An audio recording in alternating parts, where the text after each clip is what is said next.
وقتی در 23 سالگی تصمیم گرفتم شرکت خودم را در یک اتاق اجاره‌ای تأسیس کنم، به ذهن هیچ کس خطور نمی‌کرد که چند سال بعد اولین پالایشگاه بخش خصوصی را راه اندازی کنم.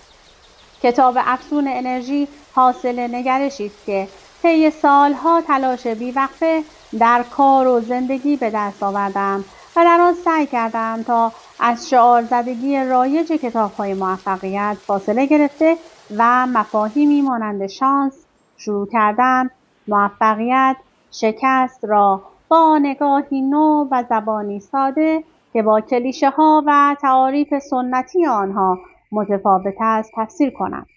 و برای روبرو شدن با آنها راهکارهای جدید ارائه دهم. در این کتاب قصد دارم با این نگرش متفاوت اثبات کنم که حتی در شرایط اقتصادی امروز